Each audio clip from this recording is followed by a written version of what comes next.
everybody. I'm the last presenter of the day, and I have just around maybe 40 odd slides to go over. No, just kidding. What I want to do is, I don't want to talk too much slides. What I really want to share with you are some stories. What we've experienced, what we've seen in the industry when it comes to public sector or big data use cases in public sector. But before I get in there, I just want to highlight your attention, bring your attention to this three words that I've highlighted there. The much used, abused, and often misused words. Can somebody tell me who is attributed to these words that you see on the screen? The known knowns, the known unknowns, and the unknown unknowns. Anybody? Who's? Okay, fair enough. So just in case you're wondering, this was a quote from Donald Rumsfeld, who was the Secretary of Defense from I think 2001 to 2006 under George Bush. So he was talking about obviously the threat in context to the threat from Afghanistan. And what he talked about was that when we look at data, there are three types of data, three types of data sets. One is known knowns, things that we know about. And there are known unknowns, things that we know that we don't know about. And the third one is the unknown unknowns, things that we don't know about.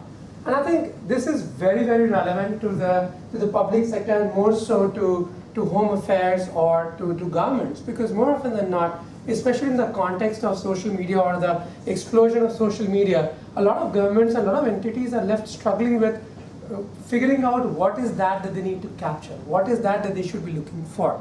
And I think that's really going to be the essence of my presentation, just like Barbara, there was never here. Safe harbor statement, we'll share the slides anyway, but okay, so hang on, how do I go back?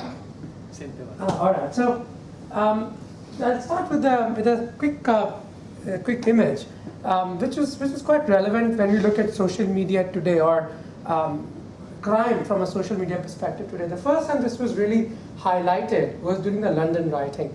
And why I mentioned this is because during the London riots, the first time in the history of social media, it was social media which was one of the key factors for how the rioters organized themselves. So people were essentially using BlackBerry Messenger to figure out where they should go. And we have these kind of messages coming in social media, people saying, you know, who wants to buy writing kits? I got gloves and bombs for 5 pounds. So to an extent that people actually came up with an app. So there was an app called Suki, which essentially showed you in real time where you were, where the writing was happening, and where you had support if you wanted to actually go and commit arson. So this was the time when sort of social media was really leveraged from a crime perspective, and the agencies were left grappling, how do I make sense of the data? How do I, in real time, figure out where the next crime wave is going to come from, and accordingly, how do I react to that? So this is what we call crime sourcing, using social media to essentially find out where the next crime is going to be. Now, the other thing I want to highlight or talk about, like I said, I'm going to just share stories, is the story of this gentleman called Neil Moore. So this is kind of interesting because what this gentleman actually did, and I'm sure some of you would have experienced this as well, is he started calling people, and he used social media to find out information about these people. So, for example, he found out what their date of birth was, where did they live, where did they work, and he often pretended to be a woman. And he called on the phone pretending to be that he's calling from the bank. And using this approach, he was actually able to defraud people to an extent of 1.8 million pounds. Now that's half the story. So obviously what happened is this guy was caught, he was incarcerated. Now the interesting thing is what happened after. So what happened is, while he was in the jail, he somehow managed to smuggle a cell phone in. Now using the cell phone, he was able to create a website which looked like it was a website of the court. And using that website, he was able to generate a letter which said that this guy has been released on bail. And using that letter, he was actually able to walk free. He was caught subsequently, but it's kind of interesting in the context of the avenues that social media has opened up for criminals especially. And I think that's where a lot of government entities tend to struggle. It might it might sound like a funny story, and we tend to see social media more so in the context of Facebook and how we interact with family and friends. But I think there is a certain element that social media also brings to the forefront that agencies like most of the governments tend to struggle with. And I think this is a good example of that, of using social engineering to commit crimes. Now, again, this, I'm not sure if any of you would recall where this image comes from. This was an image of the guy who attacked a few police officers in New York. So the reason why I put in this is because if you see how terrorism is being propagated today, it's not something that the army can fight in cities. So you can't fight it with helicopters by deploying army in the city. But if you see what is happening is a lot of governments are becoming very proactive in terms of finding out what people are talking about. For those of you who are Singaporeans or residents in Singapore, I'm sure you would recall a case a few weeks ago for a 52-year-old guy who was caught in Singapore, who wanted to actually go and fight in Syria, who was an ISIS sympathizer. And this was largely identified from chatter, from what he was communicating to people, known sympathizers of ISIS. So I think this is kind of relevant because a lot of this terrorism is now leveraging on social media to perpetrate those crimes. Now, other element, this is again a slightly different take on things, which is the earthquake that happened in Yan. I'm not sure if I'm pronouncing it correctly. So if you see from the advent of social media in China, this was one of the biggest earthquakes or the biggest calamities to hit China since social media took off in China. So what happened is during that time, there were a local website. I don't know if you guys have heard of Weibo or what's the name? My apologies, I can't recall the name. It's a very popular social media site, and a lot of people started commenting on social media. Twitter is sort of non-existent in China. They use local platforms for, I think, Qizheng or something. I think you guys would probably know better than I would. So there are some local platforms. People were commenting on that, and what they were commenting was that they know of somebody who's stuck or somebody who's not able to get the message out. That this person has suffered a problem or he's injured and he needs help. So this is just a discovery platform that he set up, which essentially highlights what people were talking about after consuming some of the social media data set to quickly send help where help is needed. Because again, my apologies, I'm not able to read what this is, but I'm told that this highlights earthquakes and it highlights the location where the earthquake has occurred. So this was used very actively as a social media platform. In fact, if you see, during the same time, Google and Facebook also came up with, that was a time I think around when Facebook came up with a special feature which aggregates all social media feeds for people who are reporting from that region for you to help people. So I think that's also an area where big data sources are being leveraged. Yeah? Now the other interesting element to this is how people respond to events. When the moment you have a calamity, and I've personally experienced this, somebody gets into an accident on the highway, rather than helping, out comes the camera and people start recording those. People start taking photos. Now, while it sounds funny, and these are real images that have been released by different government agencies and places to tell people that stop tweeting, get out of the place. But what it sort of highlights is a new witness behavior, and that's also very relevant. So if you recall the Boston bombings, the Boston Marathon, where the bomb went off, the way they were able to find out who the perpetrator was largely using big data, in the sense of aggregating all photographs taken by people who were in the race and parsing those photographs using technologies to identify who were people who were demonstrating patterns which are contrary to normal behavior. Like, for instance, what's normal behavior in a race? When people are running, everybody tends to look at the finish line. And there were these two individuals who were in the race who were both looking at a different direction. They were able to use that data set, they were able to aggregate this big data and to come up with the identity of these individuals. Today we have the technologies which support this kind of analysis. So I think that's a good example of new witness behavior. And lastly, social stupidity. So there's these two gentlemen traveling from Britain to the United States, and guess what? Just before they get into the flight, what they write on Twitter is this: "Free this week for a quick gossip prep before I go and destroy America." So these two people who were traveling, and they posted this on Twitter, and obviously much to their surprise, the authorities were waiting for them when they came off the flight. Now, it might seem like a funny story, but I think there are a couple of things that need to happen for the agencies to sort of be able to make use of this information. One, they have to be able to proactively mine what are the key terms to watch out for. What are the topics? What are the behavior of an individual that I want to find out? What is the location of this individual? And then, what is this person likely to do next? So, using this, for example, they're talking about going to LA, they were able to correlate that data with the flight manifest, and then see when is this guy arriving. I know everything about that individual before he lands.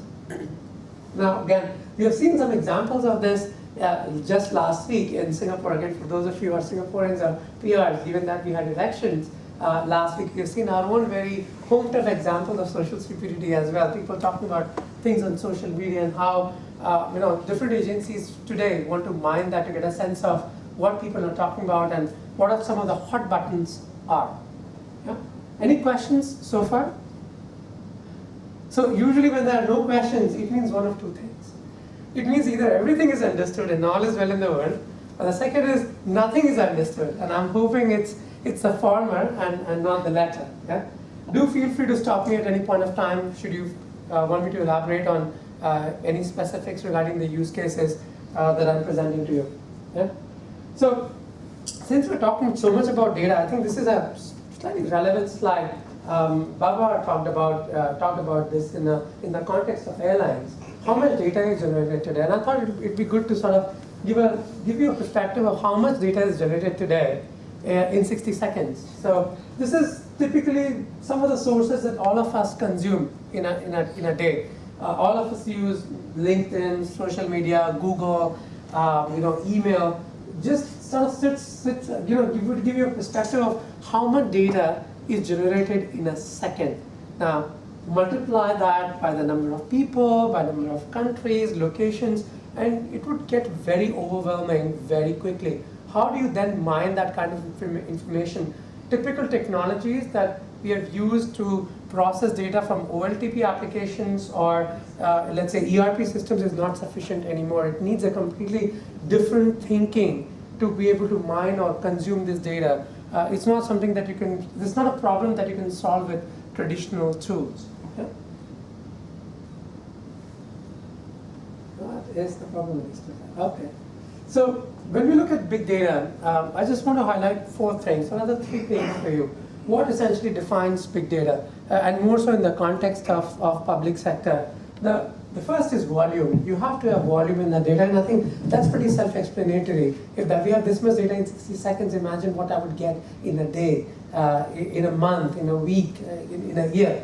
The second is velocity. At the volume this data is, how fast this data is coming in. If you see Twitter and you want to get a sense of what people are talking on Twitter, you have millions of tweets changing, going across the globe in a matter of seconds. The third is variety, the type of data that is coming in. So, for example, Facebook could be one type, Twitter could be one type, let's say forums could be one type. In fact, just if you're wondering, and this is with our experience with working with some of the intelligence agencies, most of the data that is collected is not just from the likes of Facebook or Twitter. A fair share of public sector intelligence data actually comes from dark internet, which people like you and me don't even have access to. But that's what the agencies tend to mine. So there's different types of formats. It's not data which is nicely organized in a 2D row column format. It's coming completely unstructured as a running stream of text. So how do you consume that? How do you make sense of that? Now, sorry, is it? .onion. Yeah, so Tor and whatnot, so Tor network and so on. So now the first 3 done properly give you the 4th one, which is value. if you have data which has volume, which has variety, which has velocity, and then lastly is value. These three and the value taken together is what qualifies something as big data, something that you would want to use to make, to solve your business problems. Now, I'm not going to get too much into technology. I think the speakers before me have presented quite elaborately and in some fair share of detail on Oracle Big Data Appliance, and we'll be talking about that tomorrow as well. I just wanted to talk a little bit about what are the different stages that data goes through. So if you see this, these are just some of the sources, right? And you would notice that we have some bifurcation in terms of how the data progresses. I'll maybe spend a minute on this. So the first part obviously is collection. And when you're collecting data, there could be two ways you may want to do that. One is you might be doing a batch processing as, let's say, in a telco or in, let's say, in a retail organization. At the same time, you might also look at streaming of data, consuming the data as it's coming in. Now, it depends upon the use case. In certain use cases like retail, if you want to do a next best offer right at the moment when the customer purchases something, it's critical that the data is streaming in, it's coming, it's utilized as it comes in, right? Now, some of this data set also needs to undergo enrichment. What does enrichment mean? So if, let's say we talk about Twitter streams and we talk about social media, just data in its raw form is not very useful. You have to strip mine it. Like, for example, if I have a Twitter stream, can a tool quickly find out if there are any names of people in there? If there is a name of a place in there, is there a particular topic or a particular theme? So I don't have a person who sits and reads every tweet. The program or the tool technology is intelligent enough to find out what are the key themes or topics that are being discussed. So that could be one example of enrichment.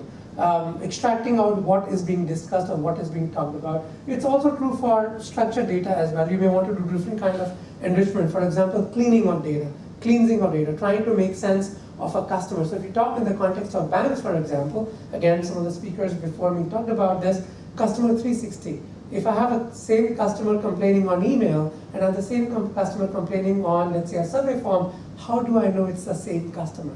How do I link, let's say, this social tweet with a survey with a CRM? Yeah? So different industries would have different applications of that. And then combine data sets together. What we have seen with big data is more often than not, the data is not so useful when seen in a silo.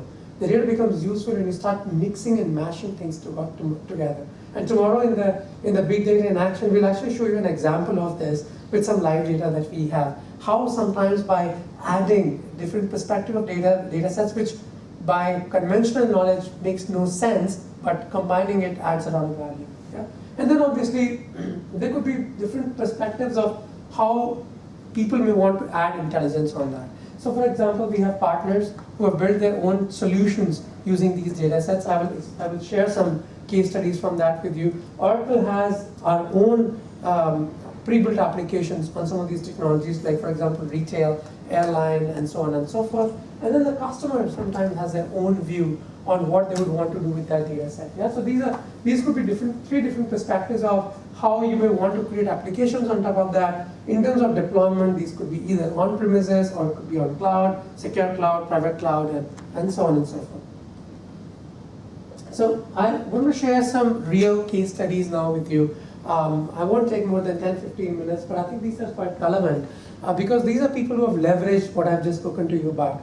So Abu Dhabi Police, they actually have deployed big data appliance. It's already deployed at Dubai Police, and they are using this to actually leverage some of the use cases that I talked about. Like for example, some of these. So what they do with this, and this is done through, just in case you're wondering what this is one of our partners who have essentially built the intelligence on top of the big data appliance. These are guys who have worked in defense for quite a long time and they understand defense industry quite well. So some of the things that they were able to analyze is a summary of suspect activities. In the context of surveillance, what is not just important is the guy whom you are tracking, but also who is he connected to? What crimes, what people is this guy connected to? For example, who is he relaying messages to? Yeah? What are the places that this guy visits more often than not? Or what are the call patterns that people suspect. Now you would wonder, and I'm sure it will become quite apparent, that some of the use cases that we discussed in the morning, like for example telecom, becomes a sub-use case in there. So even though we were talking about a call data records or CDRs in the context of telecom, some of those use cases sort of converge in here as well. Yeah. For example, identify people sharing a handset or using multiple SIMs. Now the same use case is applicable for retailers as well. How do I then ensure, how do I, for example, find out that when a customer comes in and uses a different credit card, is it the same customer or is it a different customer? So you would see some of these use cases across, relevant across industries as well. Yeah? They were doing things such as monitoring movement of suspects in real time, being able to track the location of the handset and see how does this guy move around in the city. Intercepting targets, monitoring call patterns to international locations, predicting likelihood of a suspect to commit a crime. So being able to sort of also leverage the data and come up with a prediction score to say what is the likelihood of this guy, let's say, committing a crime, for example. Yeah. Now, can I contribute to the last slide? Please go ahead. So one of the last slide. See, last two blocks, finding suspects who match pattern of behavior and identifying others who are in the vicinity of suspect. Partner has taken to a next step now. They created a module where they are in a position to inject a mole or an aliases inside the network and capture the information these people are using in some sort of similar format and re-inject them with the mole so that that mole actually, which is the identity of the investigating officer, can become active inside the group and break inside the group to capture their set of information. They have taken our technology to that. Is there a partner that is So I actually saw this solution last week. They Yeah. presented to us. It was mind-blowing in terms of what it can do and scary at the same time. So we need another partner solution that can identify the mole. Sides. Okay. The firewall established a list of criminals.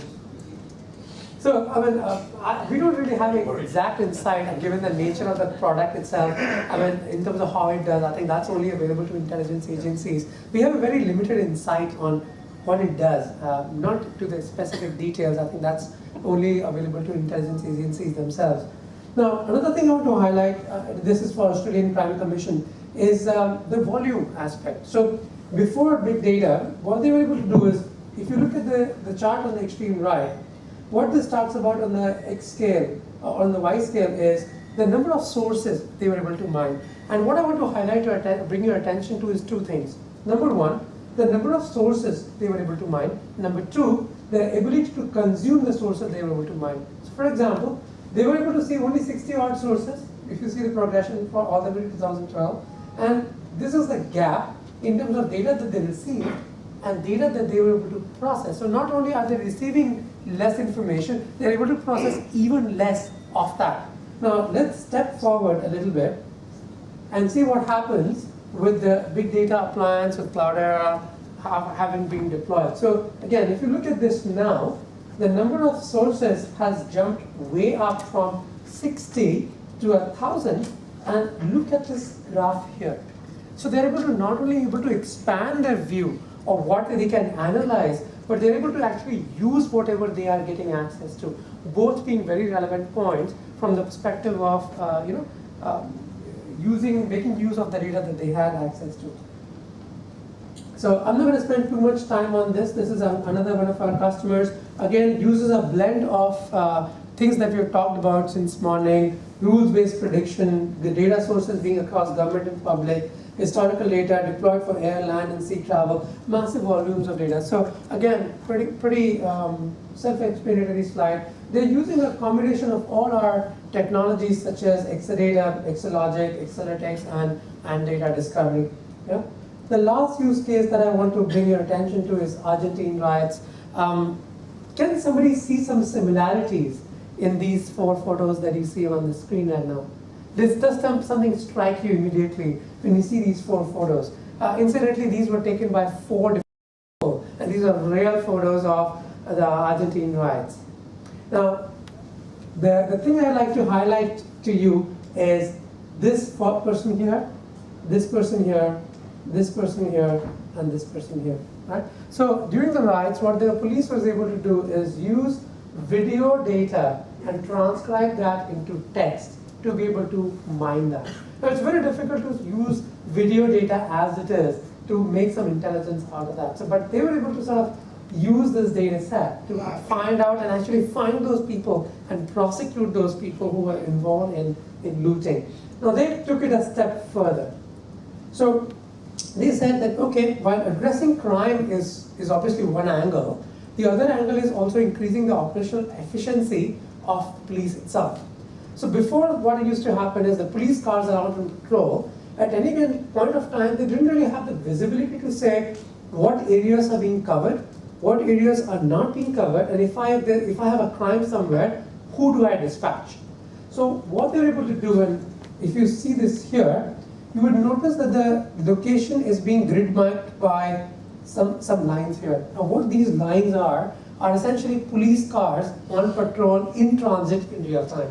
So when the police cars are on patrol, they are not only able to track where a police car is at that point of time, but it also is able to track what is the area of coverage of that police patrol car. What are the areas that it's covering? And then if there's an incident, which car do I need to deploy? And what route the car can take. So I can see that there's this car. For example, I have a car here, which is going on a one-way closest to the vicinity, but if I were to reroute this car, they have to go actually a long way and return back to come back to this place. Since I'm tracking all cars in active motion, I could then see that a car which is actually 3-4 kilometers away has a faster time to reach the particular crime rather than a car which is geospatially the closest, for example. Yeah? So that's also a use case that they had, not just from a crime prevention, but also increasing operational efficiency of the police force themselves.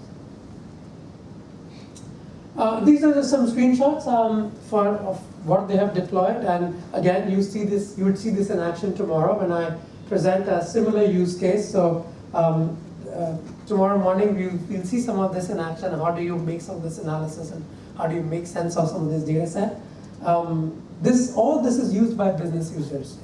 It's not IT. It's people like you and me who know the business and who just use an easy to understand, easy to consume tool, which would churn out this information. Now, this is really my last slide, and I want to leave you with 4 key things. The first one being, how do you then proceed with big data? So the first thing obviously is to start with an objective, to get a sense of what do you want to achieve to begin with. That's usually the first step, or the first tenet to making big data successful in your organization. Having a general sense of what is that you are trying to achieve. The second is, and which is also highlighted by one of our customers today, is finding a right blend between experienced frontline officers and data analysts. So if you see that these 3 things that are sort of stood out to us when we talk to our customers, when they deploy big data, what they wanted was the rules, they wanted the ontology, and they wanted to do the modeling. I think modeling, typically IT is very good with that. You can get the IT folks to sort of help you model, but the first 2, which is rules and ontology, is very specific to your business. This is something which comes with business users. So what essentially we are saying here is to make big data successful needs a blend of both IT as well as business users. People who understand the data, people who understand what they want to do with that data set. Yeah? Third is, and I'm using the same slides or quote from Babar's earlier slide, which is that we cannot solve our problems with the same things that we use to create them. Being successful with big data often involves thinking outside the box. Looking at data sets that you may not have leveraged previously, because people tend to think that, oh, there may not be a correlation. Sometimes mashing those data sets itself would come up with patterns that you may have previously completely discarded or may not have even thought of. Again, the unknown unknowns, things that you don't even know that you don't know. Yeah? And the last one is, how do you, leveraging high volume of data. I think one of the things that we find important in big data is when we're doing reporting, it's good to zoom into details. But when you're trying to find patterns, you have to step out. You can't find patterns by zooming in. You find patterns by zooming out of the data set. When you're zooming out of the data set, that's when you tend to look at a large volume, and that's when you see patterns that tend to emerge. With that, I'll conclude my presentation. Happy to take any questions you might have. Mark may obviously has questions. Go ahead. No? Are you gonna share more of that cyber intelligence stuff tomorrow? So not so much specifically on cyber intelligence, but I think we can always take this offline.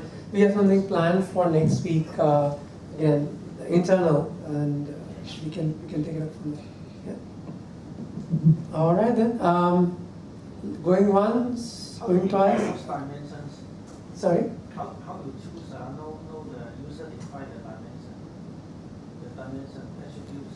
So there's no one right way, I guess. What you do is you work with a concept of exclusion. I'll show this to you tomorrow when we look at the data set. What you do is when you are investigating the data set, you will find that some attributes of data are more important than the others. Like for example, if you're looking at credit card versus cash, right? That's a field for you in the context of retail.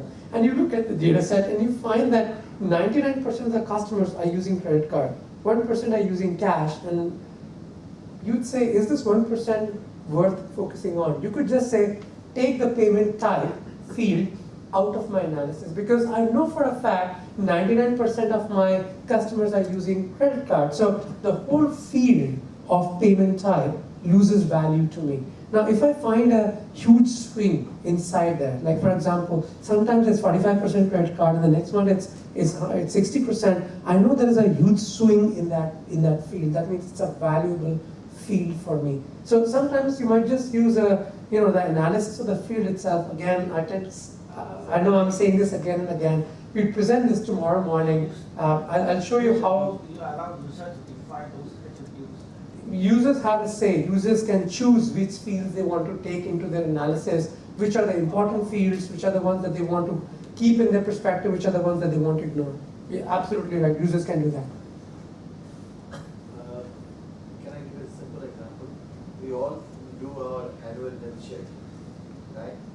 And I presume none of us over here would have BP or cholesterol. But in health check report, if you see your lipid profile, one of the parameters is looking high. It means this is something, though may not be prominent, worth considering. When you do big data analysis, you pick up fields which are worth considering but may not be impactful on the budget. And that's how we create our data. Yeah, thanks for that. And I think that's quite relevant. Some data sets, some attributes are obviously more important than the others. Yeah. So if there are no more questions, I'll pass the mic again to Babar. Thanks a lot for your time. Hope the session was useful. Thank you very much.